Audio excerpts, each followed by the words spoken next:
Today we're going to be talking about law number 40 of Robert Greene's 48 Laws of Power. Let's get into it. Law number 40, despise the free lunch.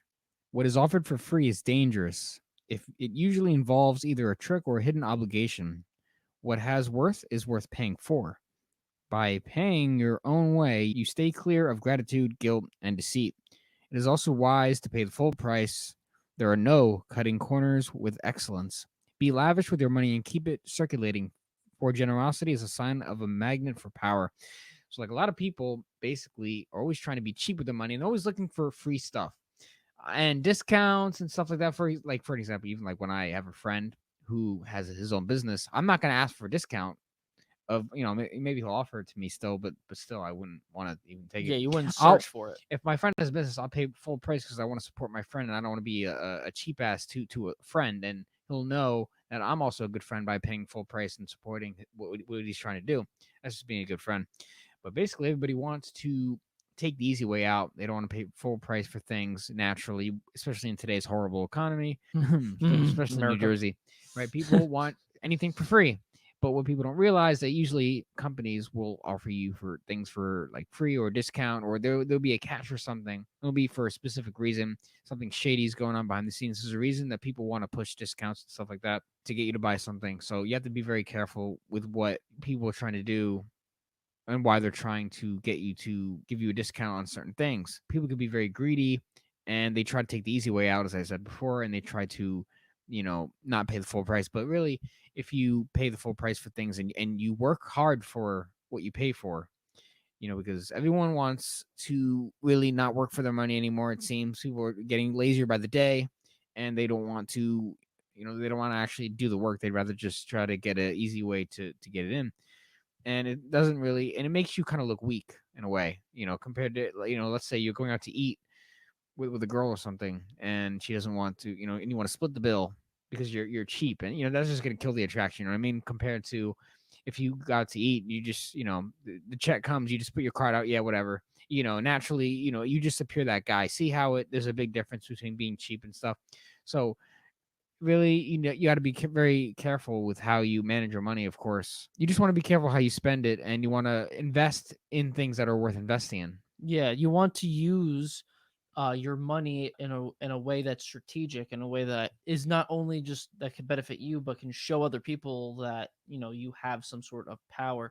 And it doesn't mean to just spend your money all willy nilly. It's more of to understand how much money you have, what money that you can spend, and then not really going crazy trying to penny pinch in certain things, and to just pay for the things that you feel like that you need to buy, and not try to hoard yourself into trying to get discounts or trying to get things as cheap as possible.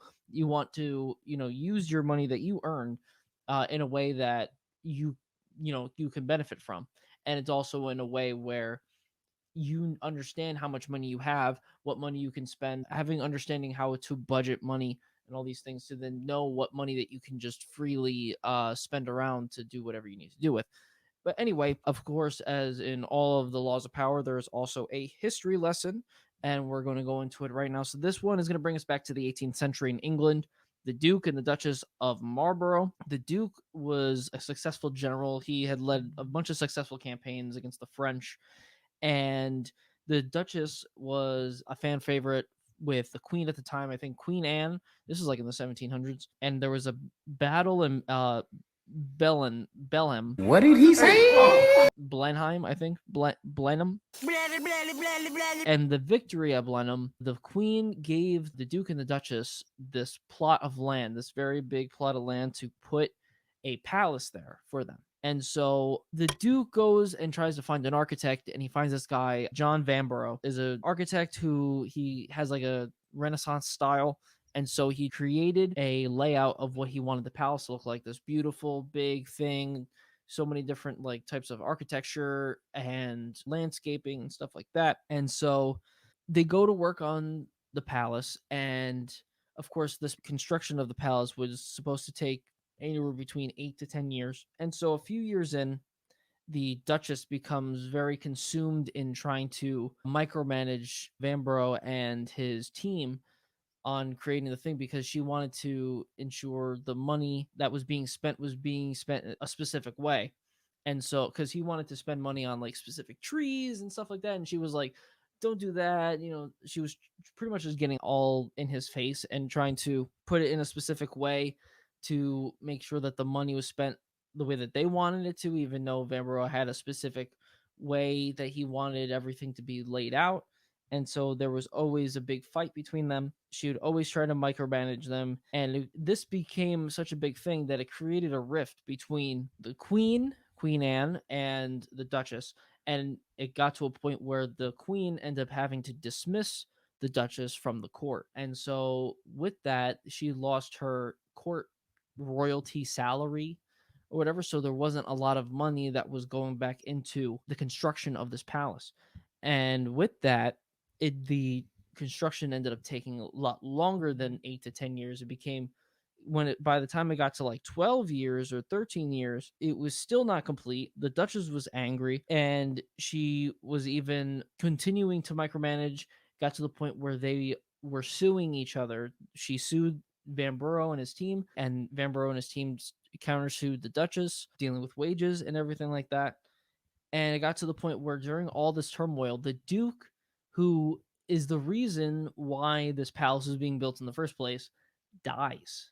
And he's not even able to go and spend a night in this palace that was for him. And it gets to a point where the Duchess doesn't even care about that fact that she finally is able to get Vanborough and all them dismissed, and she hires a new architect, and it gets built a few years later. So now this is pretty much almost 20 years since the construction started.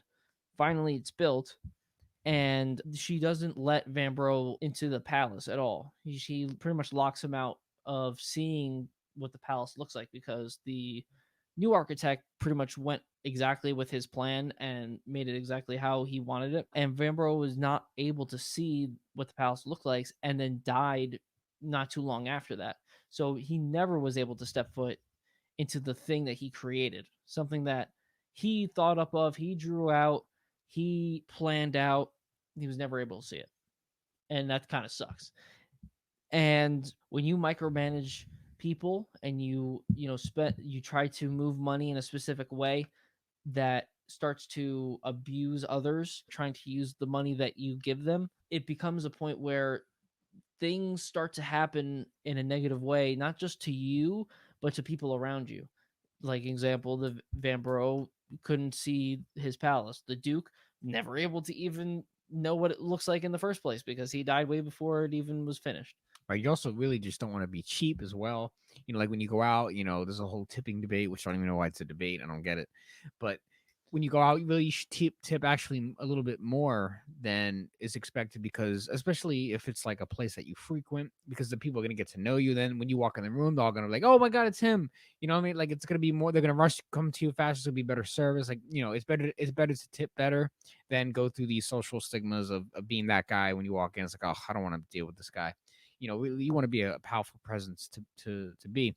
So if you actually like tip more when you go to certain places, especially ones that you frequent often, and if you tip those same people like a lot when you come in, then they're going to be like, oh, of course, hey, come on in. They're going to actually treat you better than the standard employee, because you're a generous guy, and it leads to better things than not.